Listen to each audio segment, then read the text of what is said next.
Quienes creen en la Biblia la consideran la palabra de Dios, es decir, que fue dictada por boca de Dios a profetas quienes se dedicaron a escribirla. La mayoría de los creyentes aceptan esta definición, aunque en realidad es tan ambigua que provoca una idea errónea sobre tales textos. Por ejemplo, no toda la Biblia contiene revelaciones de Dios, sino que muchas partes de la Biblia son genealogías, inventarios o historias de personas que vivieron hace muchos años. Como dijimos anteriormente, Dios no escribió la Biblia, sino que fue escrita por personas de carne y hueso como nosotros, y esas personas también escribieron la historia de sus pueblos, de sus reyes, de sus guerras, etc. Aunque en muchas ocasiones podemos leer las palabras que Dios mismo dirigió a ellos, en otras podríamos vernos enfrascados en los planos de construcción de un edificio enorme, por mencionar un ejemplo. Sin embargo, los creyentes de la Biblia afirman que lo que se incluyó en ella es lo que Dios deseaba que conociéramos, aun cuando no siempre sean sus palabras directas. Algunos incluso rechazan cualquier otro texto que no haya sido incluido en ella, dándole carácter de abominación y descalificándolo automáticamente. Pero tales conductas quedan en duda cuando conocemos lo que realmente es la Biblia. Por desconocimiento o por decisión consciente, muchas personas consideran la Biblia como un cuaderno en blanco, en el que conforme los años fueron pasando y los profetas escribiendo en ella, se fue llenando hasta que el último de ellos se dio cuenta que las páginas se habían terminado y por consiguiente el libro había llegado a su fin y que lo que Dios tenía para dictar se había terminado. O también, como si la Biblia, tal como la conocemos actualmente, hubiera sido concebida como un solo libro desde el principio, nada más lejos de la realidad. Para comenzar, la Biblia cristiana está dividida en dos grandes partes o secciones, el Antiguo Testamento y el Nuevo Testamento. Especificamos Biblia cristiana porque también hay Biblia no cristiana. De hecho, lo que el mundo occidental conoce como Antiguo Testamento es la única colección de escritos que los judíos de la época de Jesucristo consideraban como escritura sagrada o palabra de Dios.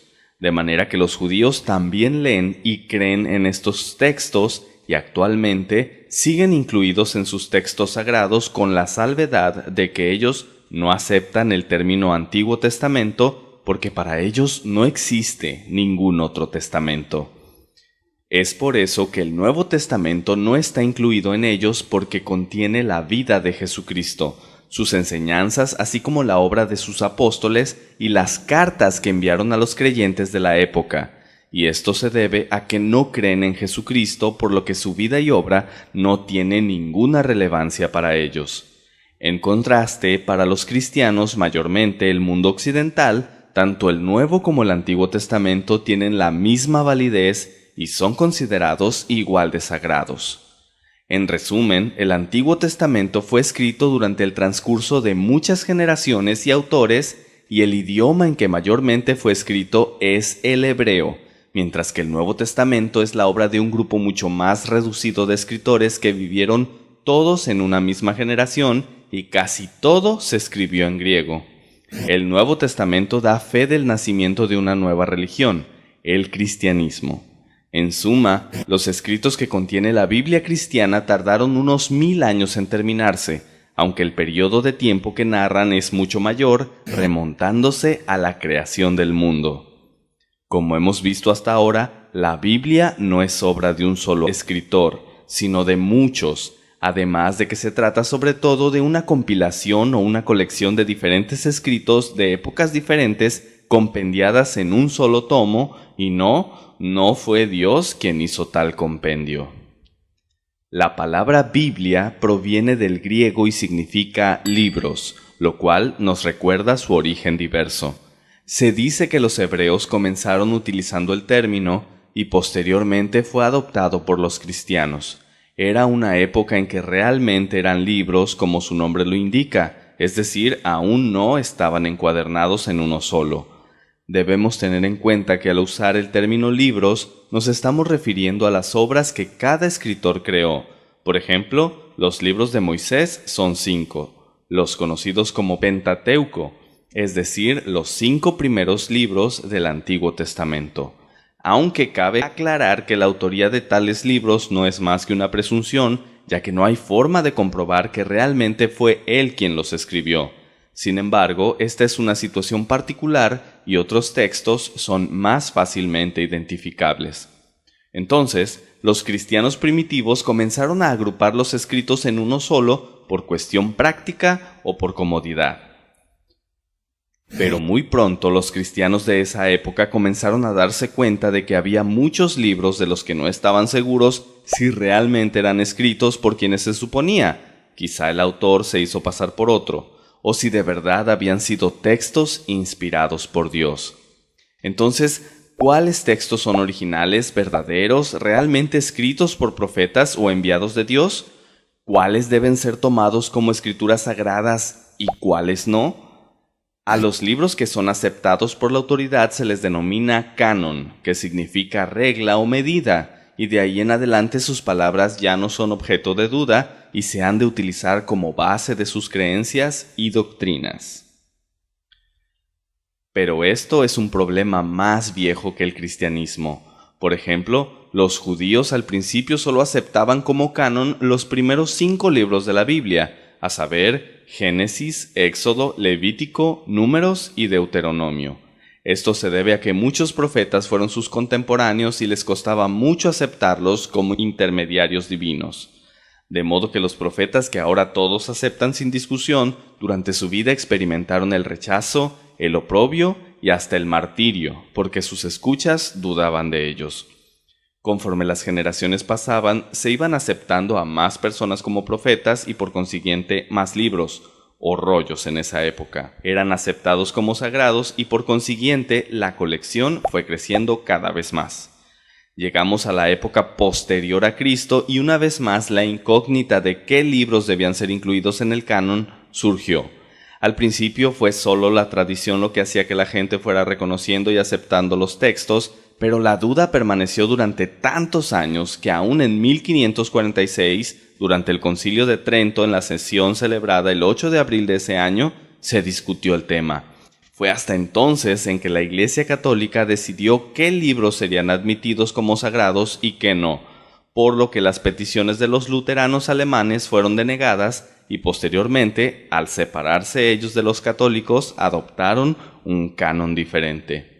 En la actualidad, las iglesias cristianas distintas a la católica utilizan el mismo canon en lo que refiere al Nuevo Testamento, o sea, que se puede decir que todas las Biblias, sin importar la religión que las imprima, contienen los mismos libros en el Nuevo Testamento, a saber,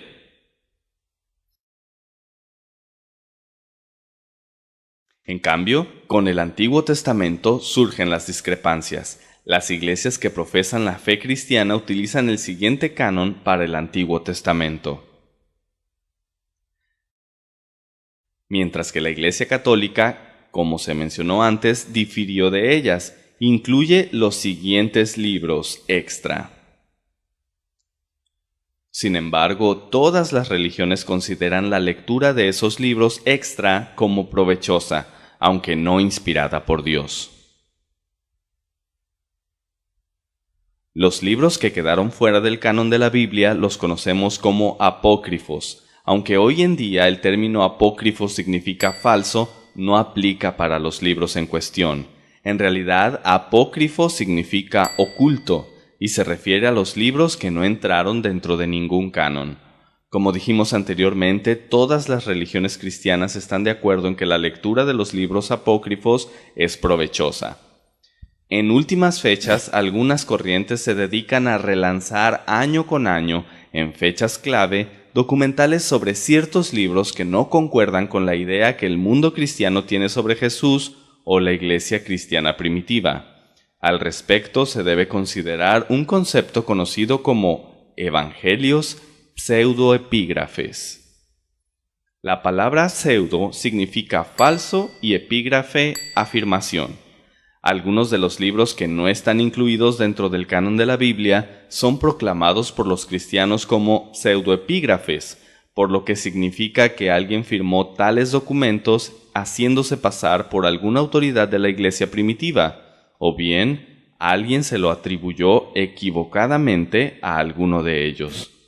Para los cristianos, eso explica por qué algunos de los libros que no están incluidos en la Biblia causan tanto furor año con año cuando se reaviva el tema en la televisión, pues al no tratarse de escritura inspirada, estos relatos contienen errores o pasajes que se contraponen a la doctrina establecida en los demás libros, y esto sirve de base para poner en tela de juicio todos los conceptos que el mundo tiene sobre el cristianismo año con año. El público tiende a suponer que por el solo hecho de tratarse de algo muy antiguo, la información que contiene tiene que ser forzosamente fidedigna. Pero así como en la actualidad existen visiones alternativas y fuera de la realidad a gran cantidad de temas, es lógico pensar que lo mismo pudo haber ocurrido hace cientos de años. Entendemos pues que los libros escritos por profetas, o las escrituras como mucha gente prefiere llamarles, tienen mucho tiempo de existencia, pero que el concepto de Biblia nació junto con el cristianismo. Así que en términos estrictos, la idea de la Biblia es relativamente nueva. Lo más lógico sería pensar que los libros que la Biblia incluye están enlistados en orden cronológico, es decir, que el del inicio se inscribió primero y el del final fue el último en escribirse, una presunción justificada por el orden dado a los libros, pero equivocada. Génesis es el primer libro incluido en el Antiguo Testamento y aunque narra la creación del mundo, no fue el primero en escribirse. Génesis fue escrito entre los años 1445 a 1405 a.C. El primer libro en escribirse fue Job, en una fecha desconocida, pero a juzgar por el contexto se presume que fue escrito antes del llamamiento del profeta Abraham, lo cual lo pone en una fecha muy difícil de establecer. El último libro del Antiguo Testamento es Malaquías, pero el último en escribirse fue Nehemías. Con el Nuevo Testamento pasa lo mismo. El primer libro es Mateo, pero el primero en escribirse fue Santiago. El último libro del Nuevo Testamento es Apocalipsis. Mucha gente cree que este libro es como el sello final de la Biblia basándose en este texto. Porque yo testifico a todo el que oye las palabras de la profecía de este libro. Si alguno añadiere a estas cosas, Dios traerá sobre él las plagas que están escritas en este libro. Y si alguno quitare de las palabras del libro de esta profecía, Dios quitará su parte del libro de la vida y de la ciudad santa y de las cosas que están escritas en este libro. Como hemos visto hasta ahora, cuando Apocalipsis se refiere a este libro, no se refiere a la Biblia, porque aún no se compilaba. Es obvio que se refiere únicamente al libro de esta profecía, es decir, únicamente al libro de Apocalipsis. Además, Apocalipsis tampoco fue el último libro en escribirse. El Evangelio de San Juan, del mismo autor, se escribió después de Apocalipsis. El último libro en ser escrito de la Biblia fue la tercera epístola de Juan, el mismo Juan. Los eruditos lo datan por el año 100 después de Cristo, 110 y algunos hasta el 115. Así que si aplicáramos tal advertencia para toda la Biblia, varios libros no estarían incluidos en ella. Cabe mencionar que la misma aseveración se encuentra en la mitad del Antiguo Testamento, como por ejemplo Proverbios 36.